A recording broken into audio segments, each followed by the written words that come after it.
विभाजन चलिए हुआ तो वो पाकिस्तान का किया, ठीक है। 1966 में जो ताशकंद समझौते की बात हुई थी वो नहीं हुआ, उसके चलते लाल बहादुर शास्त्री जैसे प्रधानमंत्री को हमने खो दिया, ठीक है। लेकिन सबसे बड़ा विभाजन तो आपने अपने देश का ही कर दिया है। हिंदुओं को बांट दिया है, उनको दलित के नाम पे, शूद्र के नाम पे, वैश्य के नाम पे, ब्राह्मण के नाम पे, क्षत्रिय के नाम पे। मुस्लिमों को बांट दिया, सिखों को बांट दिया, ईसाइयों को बांट दिया। सबसे बड़ा देश को बांटने का काम तो आपने किया है। एक बयान और एक ऐसा स्टेटमेंट, और कल किसानों को भी बांटा है मोदी जी ने, आपने सुना होगा। उन्होंने ये कहा है कि नई जो जनरेशन आएगी जी, उसको कैसे पता रहेगा कि कैसे विभाजन कैसे हुआ था, क्या उसमें रहा है। हाँ, वो सब याद दिलाने के लिए 14 अगस्त को हर साल जो है विभाजन दिवस का मनाएंगे। नई जनरेशन को ये नहीं बताएंगे कि कैसे राजगुरु सुखदेव और भगत सिंह ने फांसी के फंदे को चूमा और हम आजाद हुए, वो नहीं बताएंगे ये लोग, ठीक है। ये बताएंगे कि विभाजन कैसे हुआ, ठीक है। तो विभाजन के साथ साथ तो ये भी बताइए ना फिर कि पूरा अखंड भारत था, अफगानिस्तान भी मिलता था उसमें, पूरा अखंड भारत था। पूरे भारत का इतिहास बताइए आप तो इतिहास बदलने का काम करते हैं। ये भी बताइए पूरे देश को कि कैसे जब सारा देश अंग्रेजों से लड़ाई लड़ रहा था, आप और आपकी पार्टी आरएसएस वाले लोग वहाँ अंग्रेजों की गुलामी करते थे, मुखबरी किया करते थे। बताइए, पूरा देश जानना चाहता है महात्मा गांधी को मारने वाले कौन लोग थे, पूरा देश जानना चाहता है। बताइए ना, ये नहीं जानना चाहता देश कि कैसे, किस तरीके से भारत के क्रांति वीरों ने, भारत के स्वतंत्रता सेनानियों ने आज़ादी के लिए संग्राम लड़ा। पूरा देश जानना चाहता है कि किस तरीके से काकोरी कांड जैसी घटनाएं जो हुई थी इस देश के अंदर, किस तरीके से चंद्रशेखर आज़ाद के लिए अंग्रेजों ने टीम का गठित किया, किस तरीके से भगत सिंह, राजगुरु और सुखदेव को फांसी के फंदे पर लटकाया गया। ये पूरे देश को पता होना चाहिए, ये इतिहास को पता होना चाहिए, क्योंकि वो हमारे देश के क्रांतिवीर हैं जिन्हों के खातिर आज आप और मैं खड़े हुए हैं। वरना किसी अंग्रेज के घर में आज आप भी और मैं भी दोनों उनके जूते और चप्पल साफ कर रहे होते। ये बोलने की आज़ादी उन्होंने ही हमें दिलाई है। उन्होंने मेन जोर जो दिया है नेहरू जी की कमियों पर दिया है। हाँ, जो नेहरू ने कमियां की हैं। नेहरू ने तो, मोदी जी का बस नहीं चल रहा। वो तो यूं भी कहते हैं कि नेहरू ने सबसे बड़ी कमी तो ये कर दी कि भाला फेंकने में तो मैं भी माहिर था, लेकिन भाला जो है वो नेहरू ने छीन लिया, मैं खाली लंबी लंबी फेंकता रह गया। वो तो उनका बस नहीं चल रहा, ये भी कह देंगे वो। आप हर बात के लिए नेहरू नेहरू नेहरू, एक बार नेहरू से ऊपर जाके 1 to 1 ही कर लीजिए ना। जब आप ऊपर तक पहुंच ही सकते हैं, मंगल तक, तो और थोड़ा ऊपर पहुंच जाइए, डायरेक्ट 1 to 1 कर लीजिए। आपको मौका क्यों दिया गया था? आपको मौका इसलिए दिया गया था क्योंकि कांग्रेस पार्टी ने गलत काम किए होंगे, तभी तो आपको लाया गया सत्ता में। अब आप ये गिना रहे हैं कि हाँ, इन्होंने ये किया वो किया, अपनी नहीं बताएंगे। आप ऐसे हिंदुस्तान बेच रहे हैं जैसे आपके बाप को हिंदुस्तान दहेज में मिला हो कि बेचते चलो बेचते चलो। आप 10 चीज छोड़िए, 5 बता दीजिए ऐसी चीज जो हिंदुस्तान में बनी हो। बिकने वाली बहुत सारी हैं। कल मोदी जी ने ये कहा था अपने भाषण में जी कि 70 साल की जो कमियां हैं उनको भी 7 साल तो हुए हैं, कुछ मौका और दो तो पूरी। हाँ, बिल्कुल बिल्कुल दीजिए मौका। अभी तो आपने रेलवे बिकते देखा है, एयर इंडिया बिकते देखा है, BSNL बिकते देखा है, MTNL बिकते देखा है। थोड़ा और मौका दीजिए, जो अंदर पहन के आए हैं उसे भी बिकवा देंगे मोदी जी, समझ रहे हैं? तो मौका तो देके देखिए इन्हें एक बार और इन्हें मौका दिया ना तो ये जो शर्ट पहने हुए देख रहे हैं, ये शर्ट भी उतरवा देंगे मोदी जी। बाकी देश में कुछ रोजगार तो दे ही रहे हैं। तो कहा जी, मोदी जी ने अपनी सदरी बेची थी, जो किसी राजनेता ने, किसी बड़े राजनेता ने उनको दान दिया था, गिफ्ट दिया था, उसको बेचकर उन्होंने देश के लिए लगाया। तो मैं कहता रहूँ, आप बात ही नहीं समझे। ये बेचने में तो बहुत बड़े वाले माहिर हैं। चाय बनाई नहीं है, बेचने का काम किया है, और चाय बेचते बेचते इतना एक्सपीरियंस आ गया कि चाय के साथ साथ देश भी कैसे बिकता है इसका भी पूरा तजुर्बा नरेंद्र मोदी के पास में है। और इसका सबसे बड़ा कारण पता है क्या है? लाल किला हो चाहे संसद भवन हो, जो मुंह में आए बक दिया, क्योंकि कोई पूछने वाला नहीं है कि आपने क्या बोला क्या नहीं बोला। कोई पूछने वाला नहीं है उनसे कि आप क्या बोलते हैं क्या नहीं बोलते हैं। आपने 100 करोड़ के पैकेज का ऐलान कर दिया, वो पैकेज आएगा कहाँ से? कोई पूछने वाला नहीं है। बांग्लादेश में जाके बोल दिया मैंने बांग्लादेश के लिए लड़ाई लड़ी, क्योंकि इस देश के अंदर कोई पत्रकार नहीं है जिसका जमीर जो है इतनी गवाही दे कि डायरेक्ट मोदी जी के मुंह पे माइक लगा के पूछ ले कि मोदी जी बताइए कि देश के अंदर इकोनॉमी का ये जो हाल हो रहा है, ये इसका जिम्मेदार कौन है? मोदी जी, आप कहते हैं कि आपने 20,000 करोड़ का चूरन दिया, आप कहते हैं कि वो गरीबों को मिला। बताइए देश में गरीब कहाँ है?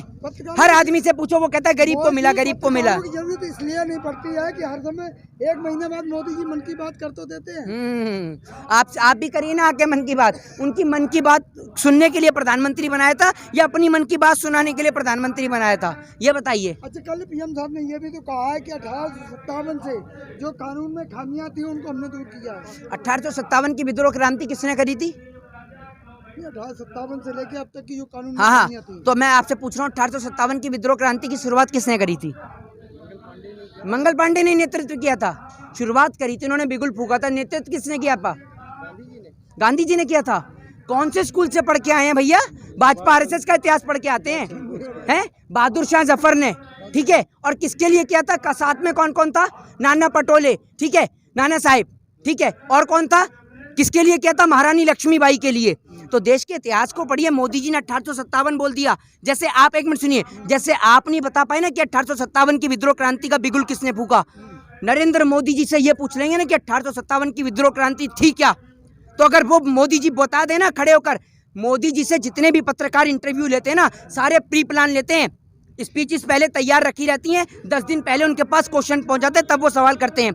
और क्या सवाल करते हैं? पत्रकार पूछते हैं। बड़ा दुर्भाग्य और आप लोगों से निवेदन है, ये तो आप लोगों का शुक्रिया है कि ये आप इन बुजुर्गों को दिखा रहे हैं, किसानों को दिखा रहे हैं, तो आप लोगों का तहे दिल से दोनों हाथ जोड़ के मैं आप लोगों का एहसानमंद हूँ कि आप कम से कम अपने प्लेटफॉर्म के माध्यम से किसानों को दिखाने का काम कर रहे हैं। वरना आप लोग जानते हैं कि नेशनल मीडिया के पत्रकार क्या पूछते हैं? वो पूछते हैं कि मोदी जी आप जेब में पर्स रखते हैं नहीं रखते हैं? अरे मोदी जी के पर्स रखने से आपको क्या फर्क पड़ता है? आप ये पूछिए ना मोदी जी से बेरोजगारी कैसे हो रही है देश में, देश के अंदर महिलाओं के साथ बलात्कार अत्याचार हो रहे हैं, वो क्यों हो रहे हैं? एक और भारत देश के अंदर किसानों के बेटे ओलंपिक लाकर पूरे देश का नाम रोशन कर रहे हैं, परचम लहरा रहे हैं, हिंदुस्तान का तिरंगा झंडा लहरा रहे हैं, ठीक है।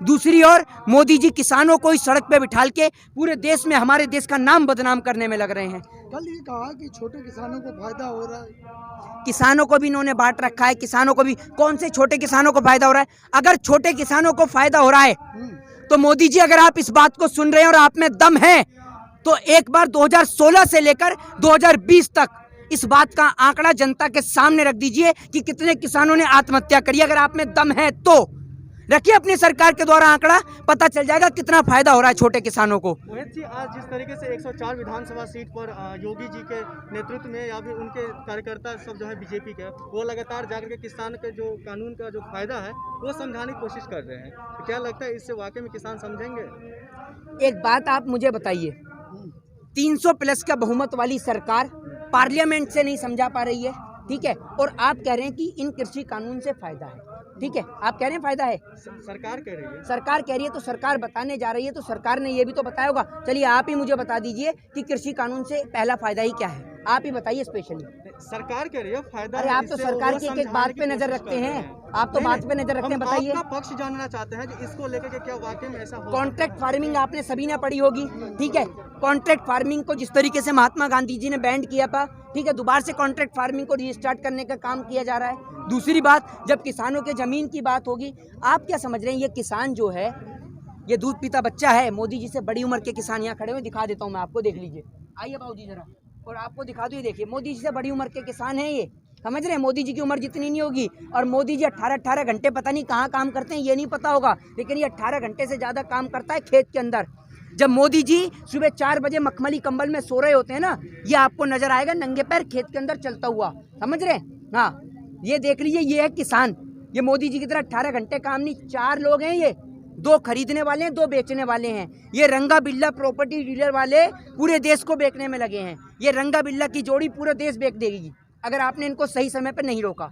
महंगाई को लेकर के जिस तरीके से अभी दौर चलता आ रहा है, काफ़ी चीज़ें महंगा हो गया, चाहे वो एलपीजी गैस हो या फिर पेट्रोल हो, डीजल हो, इसमें तमाम चीज़ें महंगा हो रहा है। लेकिन मैंने जब देखा था तो कई जगह योगी जी का यूपी नंबर 1 होल्डिंग लगा करके रखे हुए हैं, जो इसमें सबसे नंबर 1 यूपी है, स्मार्ट सिटी है, इस पर आप क्या कहेंगे? हाँ, तो यूपी नंबर 1 है, किसने मना कराए? किस चीज़ में? अपराध में नंबर 1 है, महिलाओं के साथ बलात्कार में नंबर 1 है, और आपने स्मार्ट सिटी की बात करी तो ये भी तो यूपी में लगता है। ये आपको बुर्ज खलीफा नजर आ रहा है, ये एफिल टावर खड़ा हुआ है, वो उधर देख रहे हैं, वो एफिल टावर है पेरिस में जो है। कौन सी स्मार्ट सिटी है? और कौन सा ऐसा देश है जिस देश में अपने किसानों को सड़क पे बिठाल रखा हो? बताइए।